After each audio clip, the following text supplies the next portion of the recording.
Have you ever been pleading for an insight from God, only to suddenly feel like you've been struck by lightning when a friend, a mentor, or a pastor share the exact answer you've been begging for? Perhaps you've been asking, does God speak through other people? Because maybe you're looking for the answer from God, but all you're getting is a phone call from a friend or a sentence in a Sunday sermon. Well, take heart, you're in the right place. By the end of today's episode, you will understand how to widen your lens and recognize when God at times uses human mouthpieces to deliver your miracle. We're going to help you solve the feeling of being ignored by sharing my own 2x4 moment with a hit over the head after an autism diagnosis, and a biblical story of a woman whose life was changed and answered through God's messenger. We're moving from I need a sign to I see his messengers.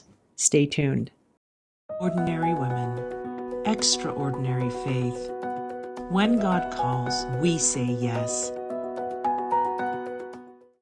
Hello and welcome to another episode of the Arise Women of God podcast. I'm your host, Tamara K. Anderson, and joining me today is the wonderful Wendi Christensen, my co-founder of Women Warriors of Light. And today we're exploring the human relay system of heaven. In Psalm 62:8, we are told to trust in him at all times. Ye people, pour out your hearts before him. But we often forget that once we pour out our hearts, God often pours the answer back through the lives of those around us. First, I'm going to share my but if not journey, the day a sermon changed my heart about my children's diagnosis of autism. Second, I'll tell the story of Elijah and the widow of Zarephath, how God used a prophet to bring a dead son back to life. And third, we'll hear a relatable clip from Wendi and how she sometimes needs a spiritual bat to get the message. And finally, we're going to look at the fruit check from our roadmap to verify these messages. Years ago, when my children were diagnosed with autism, I was in a demand mode in my communications with God. I had so much faith. I knew God could heal them and that he would heal them. And I refused to consider any other option. I was certain that if I just prayed hard enough and long enough, the diagnosis would disappear and my sons would be healed. And this went on for years, guys.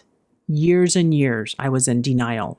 Here's the problem. I wasn't finding any peace. I was finding exhaustion as I banged on the doors of heaven. And the answer came through a sermon I listened to one day, where the speaker shared the story of Shadrach, Meshach, and Abednego from Daniel chapter 3. He quoted verse 18, which says, "But if not, be it known unto thee, O king, that we will not serve thy gods, nor worship the golden image which thou hast set up." Shadrach, Meshach, and Abednego were telling God right here that they were not going to kneel down and pray to this golden image. And they knew God could save him, but perhaps he wouldn't, and they would still believe in him. That phrase, "but if not," hit me like a 2x4 across the top of my head. I realized that the "but if not" clause is a sign of true faith, and I wasn't there yet. I wasn't okay if my boys weren't healed, but I knew that I needed to have greater and truer faith so that I could get there. Before the end of the sermon closed out, this man said another phrase that was like lightning straight to my soul. He said, "God has the power, but it's our test." Ooh, God was speaking directly to me. It wasn't the answer that I wanted, but it was the message that I needed. After banging on the doors of heaven for so many years, it took time and effort and energy to ask God to plant the desire to change in my heart, to build greater and truer faith so that I could truly say, "Thy will be done." That man was God's mouthpiece to me to start the process. We see the same pattern in 1 Kings chapter 17. The widow of Zarephath had already seen a beautiful miracle during the famine after she fed the prophet Elijah. But then the unthinkable happened.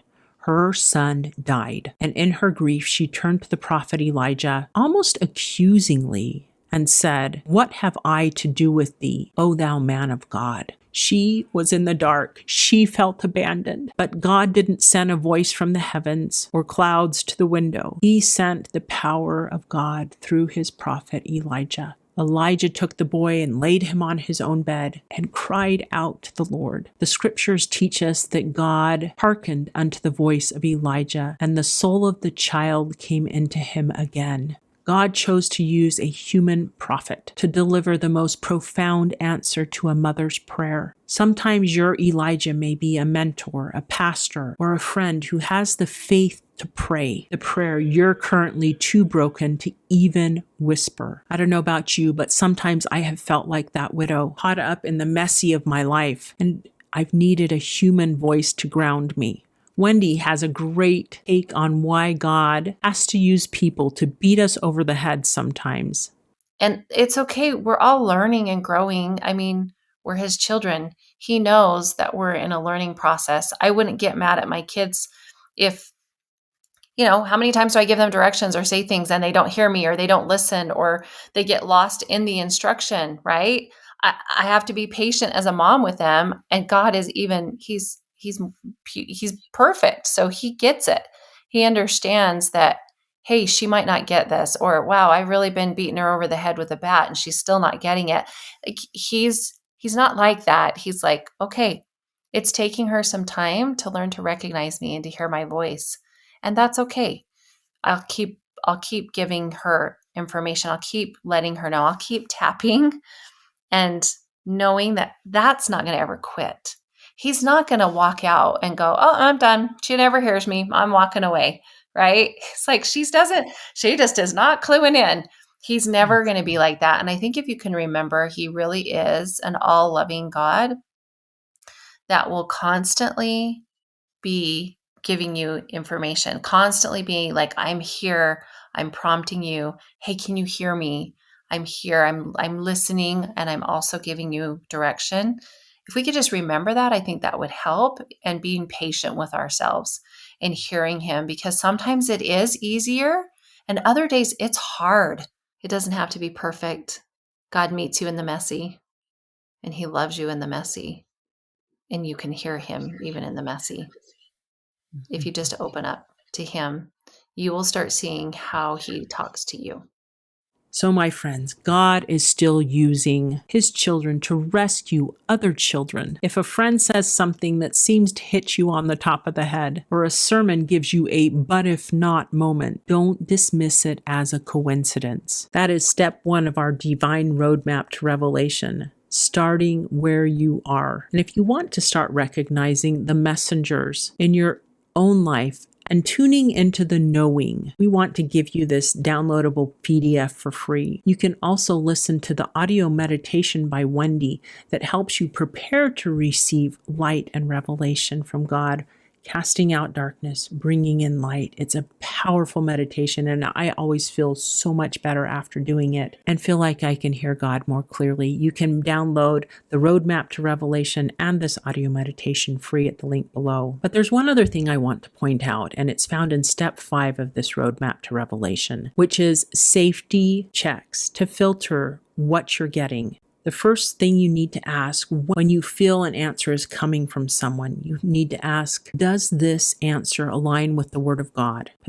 Because God isn't going to give you something that doesn't align with His Word. The second test is, does it bring the fruit of the Spirit, as described in Galatians? Do you feel love, joy, and peace when you feel that answer? If the answer is yes, then God is speaking through them. Of course, you can always ask and say, God, is this message that I just received from you? And if you feel the peace confirming it, that is another verification. And if you're struggling to accept a no answer, use the evening review in step 6 to find 3 small ways God did show up today in your life, even if the big miracle is still in the but if not phase. So my friends, God is closer than you think. Often He's standing in the shoes of the person right next to you. He loves you. He sees you, and He will answer your banging on the doors of heaven. Of this I can testify. Until next time, may you arise, do it God's way, God strong.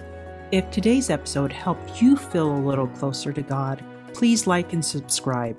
It helps us grow and ensures Heaven's whispers stay at the top of your feed whenever you need them most.